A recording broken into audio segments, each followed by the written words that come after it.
That one is gonna shake everything. I think I was looking at the market cap on quantum computing last year. It was 1.3 billion, and it's estimated to go in the next 15 years to $860 billion on the market cap. Security will always be stronger than the attackers. You know, can't come out and say that. Like Malak, like you just asked me a question about how what do we do? We have to be very careful with everything we do. Yeah, I think God puts things in our path, right, that are to help open that other door. We realized that you're upset. We saw your tweet. We got to do something about it. I'm like, absolutely. We get on the phone. Sounds exactly like Air Canada, except they're like, can we get your bank information so we can return the money? And RBC called me immediately as I hung up with them. They're like, someone's trying to take money from your account. I'm like, no, someone's trying to put money. They're like, no, what are you talking about? Someone is trying to drain your account. Did you make a transaction with a company out of XYZ countries in Africa? If you had to delete one app from your phone forever, which one would you sacrifice first?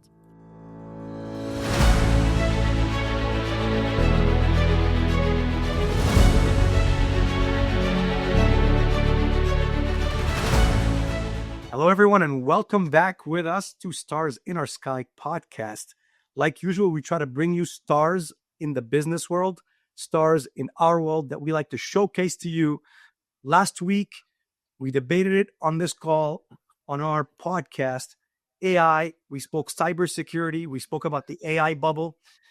So nothing more relevant than to bring an expert in the cybersecurity space.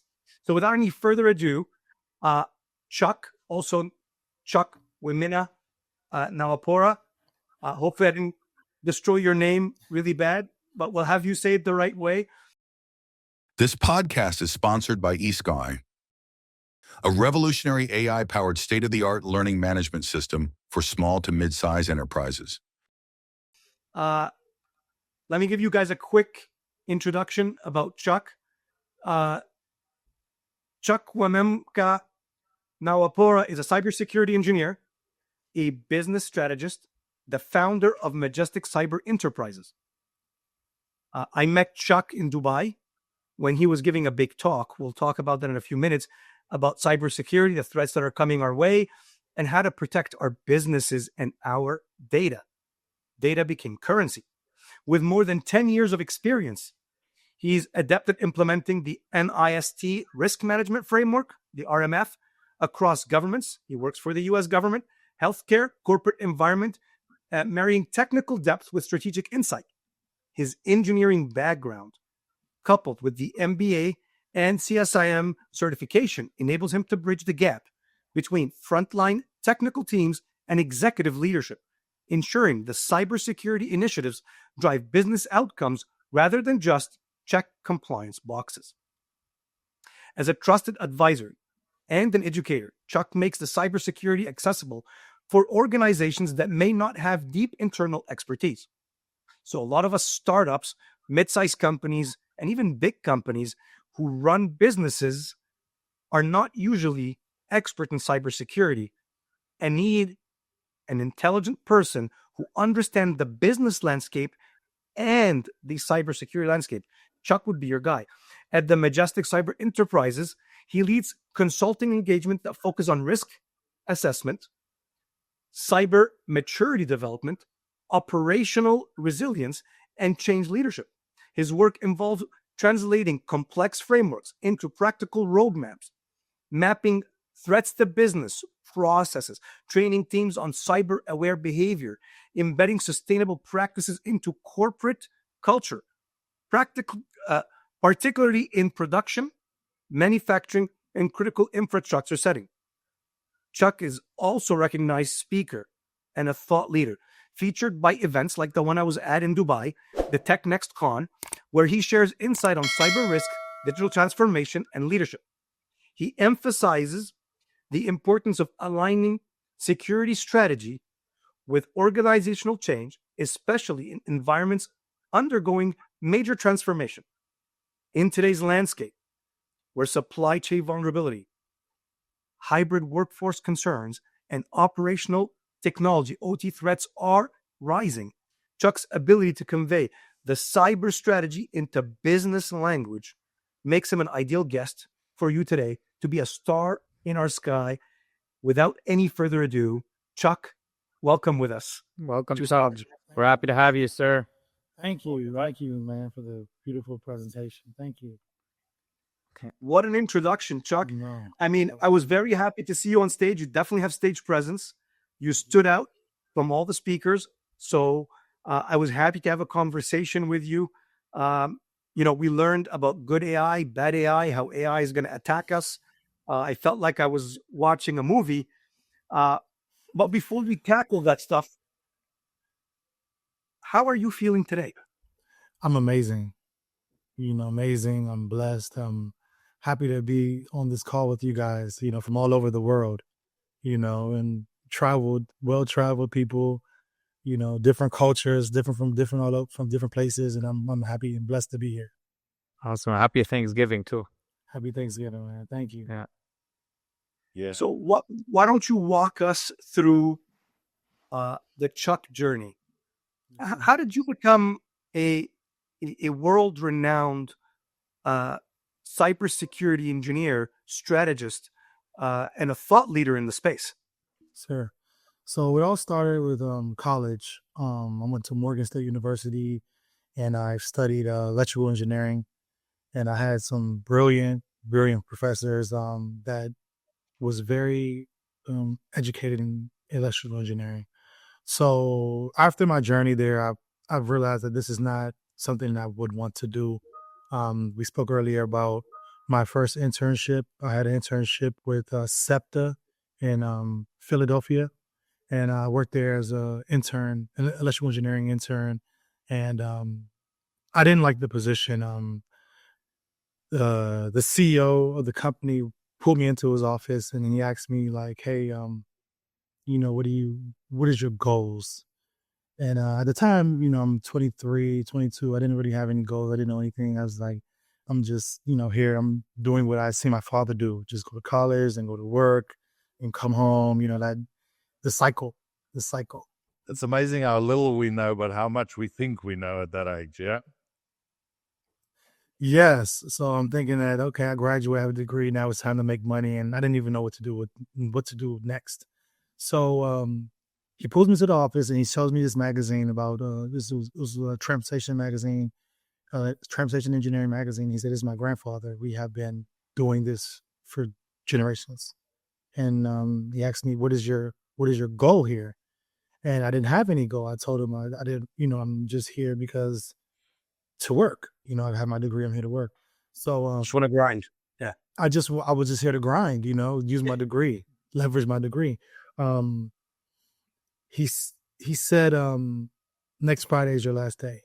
He looked me in my eye and told me that next Friday. No, he said this Friday or next Friday. I can't remember which one is your last day. And I said, I never had that feeling before, but it was a door that was closed to open another door. So I walked home that day. I walked from 17th and Market in Philadelphia all the way to 42nd in Lancaster. So almost 30 something blocks, just walked home. Yeah. Painful walk. But yes, head down. We all know those walks. Training all of a sudden. Yeah, clever chart. Just not in the mood for anything. So I go home. And then, long story short, I ended up back at my mom's house.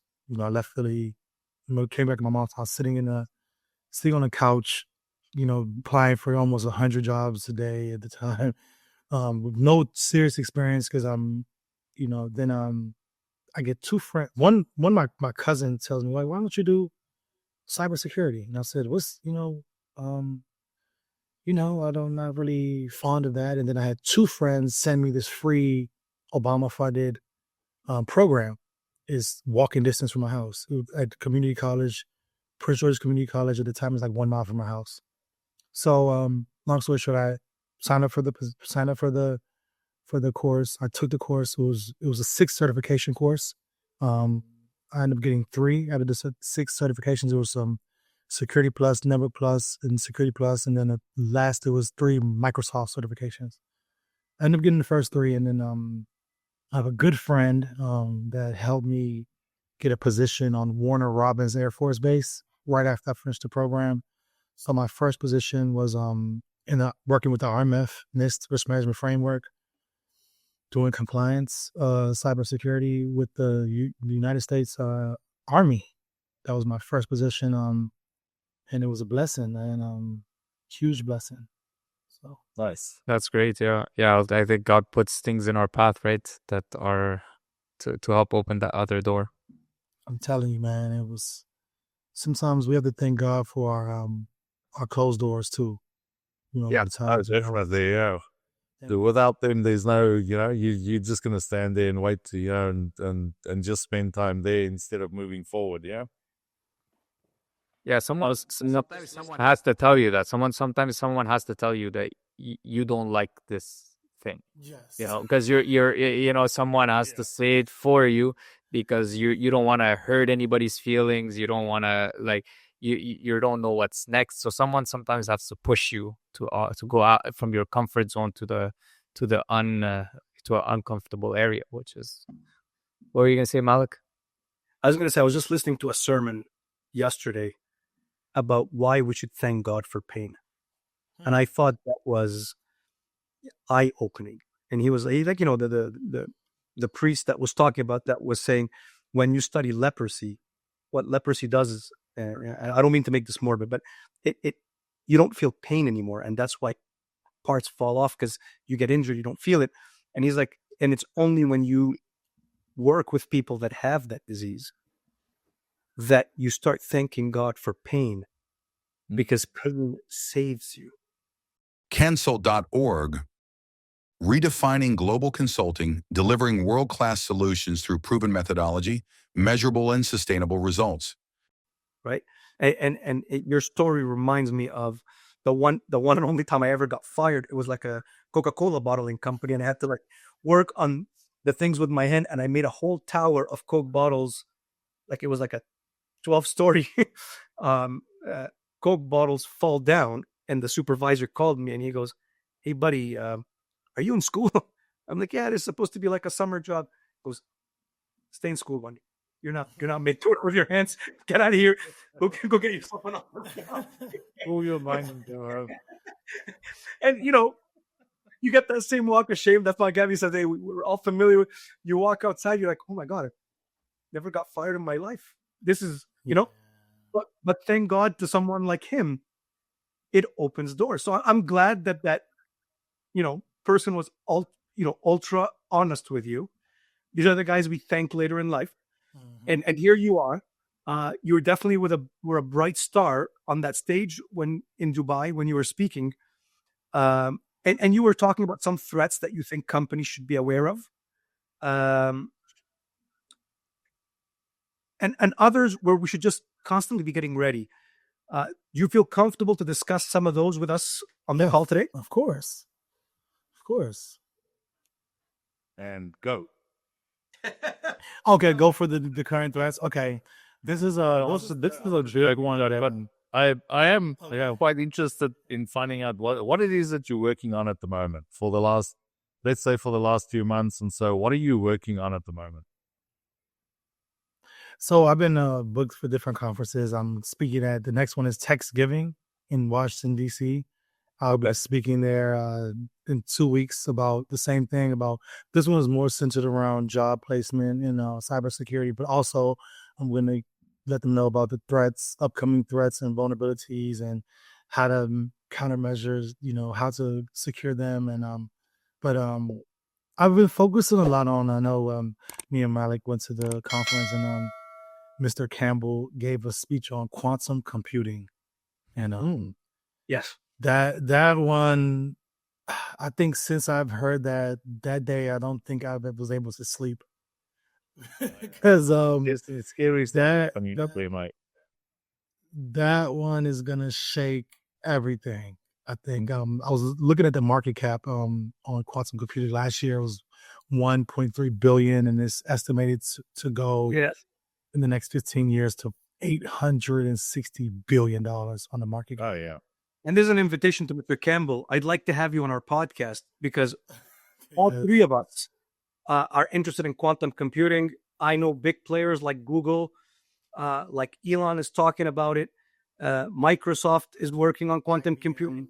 It will change. IBM is working. It's going to change. AI definitely took us to one place. Wow. Once quantum computing comes in, it will take this to hyper growth, right? I mean, I know what is quantum computing for our listeners, just so give it like maybe in layman terms. In layman's terms, it's kind of difficult to even explain. So just look at it like this. It's more of dynamic computing. So one computer can be at multiple places at one time. So an attacker can use it and be in multiple places at once. It can go so fast. Oh, yeah. So Yeah. It's going to break all of our encryption that we have now. It's going to break even blockchain. It's going to break You can people's you can Bitcoin do wallets. millions of calculations per second. I mean, it's absolutely crazy. Per second.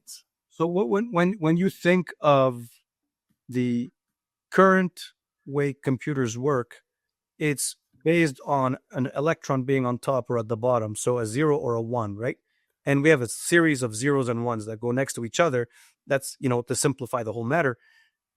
All of a sudden, you can be anywhere on that circle, literally anywhere. And it makes computation everywhere along that. And it requires basically quantum mechanic type of formulas. And not only on that circle, but that circle can get the spin around and you can be anywhere on the sphere. And therefore, you can be computing in real time, imaginary, and we're talking multi-dimensions. I mean, that's the part I don't fully understand. I'm not going to lie, but it's crazy, right? Yes. And they have a mechanism where they can capture your information that's encrypted now and decrypt it later. So it's called I think, so they can take your information that's decrypted and hashed now, your passwords, your social security numbers and stuff, and just hold it in a database. And then when they get that technology, that quantum technology, they can break it, and they can hold information for years. So I think that's the next thing companies have to understand and be quantum safe. And there's other many ones now. Like I spoke at the conference, we spoke about the deepfakes. We spoke about the cloud misconfigurations, AI-powered phishing, supply chain threats, insider threats. That was a big one. So a lot of people, a lot of employees, they click on malicious links. They put affected USB devices in their corporate systems. They connect to airport Wi-Fi, coffee shop Wi-Fi. They share their information with attackers unknowingly. So, they click on these links, they want to download this on their work computer. So, that's insider threat is a big thing we have to focus on as well. So in terms I just received an email from one of my employees asking about specific financial information. And saying that they're struggling to access something and they want my help by giving them certain codes. And I was going to respond. And then I'm like, the tone doesn't sound like them. Like the introduction was way too polite. So I went and checked the email. And when you double click, although they had the full name of the person, right? It said James Silvanus. When I clicked on it, then it was some weird email. So the threat is real. You've worked across different industries. What experience shaped you the most? I used to work with top 4 company consulting firm. I'll say the name Deloitte. I think I worked with Deloitte, and I think that was the most corporate consulting position I ever had. Meaning that they have a good structure. They taught us about how to interact with your customer, interact client relations. They spoke about customer service, had to go above and beyond. And I think that was my best experience in my career working with Deloitte. I love that company. Everybody comes in with a suit. You come in very professional. Everyone is very educated. You work with the best of the best. And even if they're not the best, they feel like they're the best. So Well, they tell you they're the best. Shout out to the guys from Deloitte. There's like with testimonials right here. And then your journey went into cybersecurity. And as you went into cybersecurity, I am sure people find it so technical and overwhelming. How do you make it relatable to everyday people? Go Lean It. Go Lean It offers a symphony of efficiency through lean services and solutions, driving scalable and sustainable results. Visit goleanit.com. good question. Everyday businessman. It's a good question.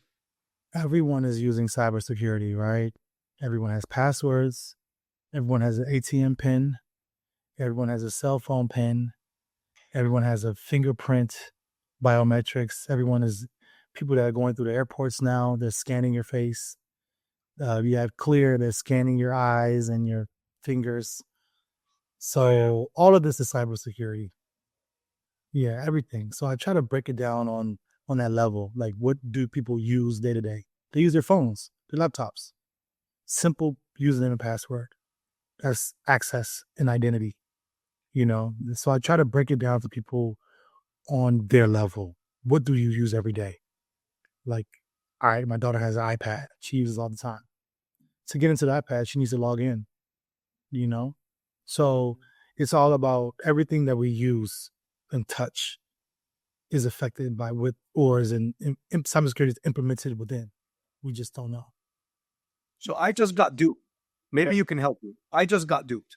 So on our way back from Dubai, Yes. my bags got lost. They never made it. And I tried to get a hold of Air Canada. And of course, knowing how great Air Canada's customer service is, and I'm being extremely sarcastic because it was garbage, I couldn't get a hold of anyone. And when I called them to track it, they're like, we don't know. We think it's here. I'm like, what do you mean? Don't you have a tracking on the thing? Yeah, well, it's not that precise. So foolishly, I decided to complain on LinkedIn and on X. So Emirates Airlines, because they were part of they responded back. Next thing I know, Air Canada responds back on X. I'm like, great, we're finally getting customer service. They heard me. Little do I know, I was dealing with a cyber criminal. They went along, and when I got my bags, they're like, hey, we still would like to compensate you for the delay. I'm like, that's amazing. Air Canada is doing great work. And it looked like it. They sent me a form to That's fill. all about free money, mate. And then they're like, we're going to give you back money. I'm like, but it's okay. I got my bags. I didn't buy anything. They're like, it's okay, man. We realize that you're upset. We saw your tweet. We got to do something about it. I'm like, absolutely. We get on the phone. Sounds exactly like Air Canada, except they're like, can we get your bank information so we can return the money? And although I know. I feel like the biggest. So it sounded so legit. I filled the form. I did that. And thank God, RBC, Royal Bank of Canada, they recognized a transaction like they were too zealous. They tried to do like 3 transactions of a row of 1,200. And RBC called me immediately as I hung up with them. They're like, someone's trying to take money from your account. I'm like, no, someone's trying to put money. They're like, no, what are you talking about? Someone is trying to drain your account. Did you make a transaction with a company out of XYZ countries in Africa? I'm like, Africa? I'm like, it was supposed to be Air Canada. Like, oh, no. So now I have to go redo all my credit cards. And It's such an issue. You're laughing at me. No, I'm not laughing. You're laughing at the continent. I laughed with you, man. I'm sure you are, Adrian. I'm sure you are. I can see that through your eyes. Yeah, because Ron, That is a cybersecurity threat, no? that's definitely a threat. Yeah. So Yeah. You protect yourself from this. I've got a quick question, just something that's come up the last while. I've got a few people that they train like the older generation on their phones and all that kind of stuff, and how to work them, how to watch out for some of the threats and stuff out there. Can you just quickly, in a little nutshell, take us through why are we changing from passwords to pass keys? I mean, what's the whole deal there? How do we explain that to people out there, just to say, this is a good or a bad thing? Watch out for this, watch out for that. Do you have any information on that? Yes. My thing is, I'm not the best person to ask because I'm gonna be 100% honest with you. I think that all of this would be vulnerable. Oh, I think everything we're using now will be 100% vulnerable. I think that everything we're using now will be obsolete in the next 2-3 years. When this new technology is coming out, they're gonna be able to see everything. Like there hasn't been anyone to come out and say that security will always be stronger than the attackers. You can't come out and say that. Like Malak, like you just asked me a question about how what do we do? We have to be very careful with everything we do. We have to and just make sure our stuff is insured also. Like insurance is important. Like make sure you're banking with places that FDIC insured, that places that have you have insurance with your wallets, any type of your banking wallets, so if something does happen, that okay, they're gonna provide me my money back. But private passwords, private keys, I feel like they're all gonna be vulnerable. I'm sorry, when this quantum computer thing Including things like authenticator and dual factor authentication and all that stuff. I think it's it's like having a lock on your door, right? You lock your door, your front door, right? Can an attacker still get in? They can bust the whole door open, Oh yeah. This podcast is sponsored by eSky, a revolutionary AI-powered state-of-the-art learning management system for small to mid-size enterprises. So I feel like it's good to have it. Like for your car, for example, like when you lock your doors, somebody could bust the window and still take the car. So these things are compliance, good to have for compliance. Check the box. Oh yeah, we have a password and we have fingerprint check. That does not mean an attacker could still hack the system, So it's good to have. It's good to tie your shoes. That doesn't mean you won't fall. Who then can be shaved? Like how can we secure a phone? So that's a good question. That's why I say I'm not. We can't I'm not. What to do to prepare for this stuff, Jack? What should we be doing? That's good practice. Okay. Good practice is having all of the countermeasures you can think of. But then a lot of times security can break operations because if your security is too if your car is too secure, you probably can't drive it, So just do what you can. I could say take it easy, have insurance. That's all I can say. Have insurance, have everything insured. So if you do lose something, that, okay, I can call the number and then something can happen after. That's what I would say. Cool. If you're walking into if you're walking into a company, corporate size, so these are the kind of clients we deal with, large corporations. What's kind of like one thing that you think they overlook when it comes to cybersecurity? Because cybersecurity is still, I find the knowledge in the industry is quite low for most people. Like, I mean, myself included. So what would be the thing that we would overlook? I think people don't do enough training. I think people don't do enough speaking, talking to each other. We need forums. We need to do at least a monthly or bi-weekly cybersecurity conversation.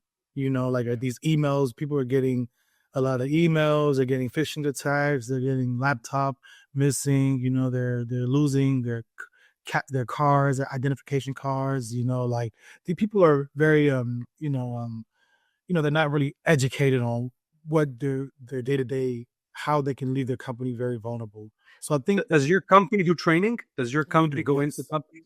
Okay. Yes. So Can you talk to us about what type of training you would go in and give a corporation? Yes. So I like to start when I go do training. I like to start with internal threats. I like to start with the employees. That's first. We start with the employees. We kind of go in and say, okay, this is what you should and should not do as an employee. So we break it down. It depends like what industry. So I tailor it to the industry. If it's finance, we speak on socials. If it's healthcare, we speak on health records. If it's government, we speak on everything because the government is very secure. Oh yeah, Information they area. they're involved in everything. Everything. So it depends on the actual industry, but typically I start with the employees.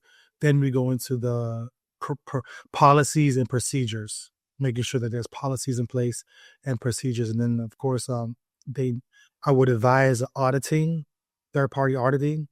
So that's a service my company also provides. Is we provide auditing and compliance. So I would guide a company through an audit, information security audit, and then the last would be the last companies should be doing is they should be making sure that they're documenting everything, have a documentation or even software, different software, cybersecurity softwares that they're using. So some use Splunk, logging for logging. Some use different type of SIEM tools, CloudStrike, and AWS for storage. So I would kind of go through what softwares and services they're using to kind of see if this. Do you refer to standards like ISO 27001 or SOC 2 compliance? Do you recommend companies try to stick to one of those alignments, or for cybersecurity they're not really that beefed up? That's a good question. I think that they should follow these standards, but they should also have knowledge. I think these standards a lot of times is like checkbox. They're like check this and check that, and then they don't even know why they're doing it. A lot of people that work in the field don't know why they're just doing this. Oh, because my CIO told me to do this. People need to have knowledge on why they're doing these things on these frameworks and standards. You're doing this so you don't open your company to this. Subject because it's and of course we have disgruntled employees that don't care. So I think we need to be watching our internal employees as well. They need to be on different software that they have out there, third party software that kind of watch your internal employees and make sure that things are going, operational and secure. So I've heard about like something called like cyber culture. Like, do you ever refer to that? Like a cyber culture? Is this a thing in the cybersecurity community? Cyber culture, I've not heard of it, but I think I can understand what they're saying. They're probably saying that we should be smart. Or I'm not even going to say smart because some of the smartest people can still get attacked. I'm just going to say we should be Diligent, maybe. diligent. Hey, so Much. yeah. I wouldn't be no, but like no. Fine. Yeah, I can't say smart because Yeah. they're sophisticated. Yes, sir. Cancel.org, redefining global consulting, delivering world-class solutions through proven methodology, measurable and sustainable results. Quick question, mate. So what do you in your for the next foreseeable future, what influence do you think is AI gonna have on cybersecurity? I think AI is going to have a positive and a negative effect. Okay. Positive effect, whereas the cyber professionals will make their job easier. They don't have to look through logs anymore. They don't have to stay overnight and to be all on the log now because now they have tools to kind of help with that. They have tools that can help with the SOC, Security Operations Center. They have tools that can help with threat analysis, vulnerability scanning, a lot of different things that will help. AI will help, but AI will also bring a lot of attacks And I think that a friend told me yesterday, she works for a fintech company that an AI tool that they seen attack. It hit 150,000 cards in 1 second. Wow. So it was a tool that was administered, and it hit 150,000 credit cards in 1 second. Pinged them, and trying to see their, they have money on them, and it's so Crazy. like you asked me, how do we secure this, and I'm like, insurance is the only way, and I don't, and then insurance companies are getting hit too, so you don't know if they're going to pull back, fall out of business, because it's gonna they become get very hit so many expensive, times. Yeah, they get hit so many times, they could fall out of business. So yeah, so we just pray. But it seems like, I mean, insurance is expensive for most people, right? And so I guess, like, when you're approaching these solutions and cybersecurity, you're probably getting some resistance, right, from companies, because a lot of these implementations are costly as well. How do you go about it? Like, make sure that you navigate the those resistance that you're facing. Yeah, because security is very expensive. Insurance is expensive as well. But it's like, is there like some priorities that you go and say you need to have this is a must, versus these are nice to haves? Yeah, it's kind of broad, because every agency and every company is kind of different, and every industry is different also. So it depends on the size of the company, the transactions, it depends on the size of the company, the revenue, so I feel like every company has a individualized, tailored cybersecurity approach, because man, it's getting tricky out here, it's getting tricky out here. But I would advise everyone, if they're touching the internet, to have at least use multi-factor authentication, to have at least one type of software that can act like as one scene tool, identity and identity and event manager tool, so the managing the events, and then maybe awareness. Like Malak, you spoke a lot about your training program. That's necessary. They need to be aware. These companies need to be aware and well trained. Because cybersecurity is a national security. Cybersecurity is national security, so we have to understand that too. So Go Lean It. Go Lean It offers a symphony of efficiency through lean services and solutions, driving scalable and sustainable results. Visit goleanit.com. Is there one that you recommend? Is there a malware that you recommend, for like a brand that you go for? So malware is the poison. Oh, Malware is the stuff that shows the the actual software I'm talking about. Software. So a good cyber software. Yeah. So it's so many, because the big brands get hit. A lot of big brands have got attacked. So I would definitely say do the research, and maybe hire a cyber professional, third party, to do. I would say first do a risk assessment on your network to see what you need. So hire. Do you guys do that? Does your company do risk assessments? Correct. Yes, we do risk assessments. So I will hire any company, my company, reach out to do a risk assessment, and then that's when you go through all your IPs, the technical assessments, and we go through the administrative assessments, all the documentation, PAT, so physical, and all the physical security as well. So physical documentation or physical location. You have to see, can someone break your door? Who locks the door at night? What's the process?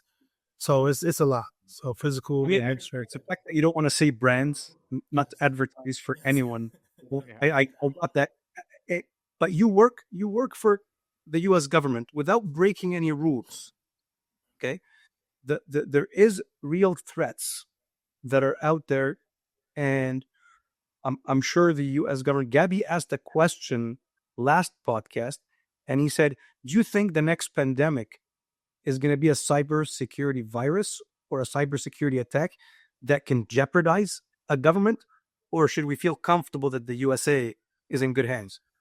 When it comes to cyber attacks, right, a lot of companies, well, a lot of things that another attack that I was studying that could be done that can be very detrimental is a grid attack. When they attack the energy sectors, right? They can wipe out, the lights. You know what I mean? So a country can kind of Take down Wall Street. basically in a second. In a second. I think that's something that we have to be aware.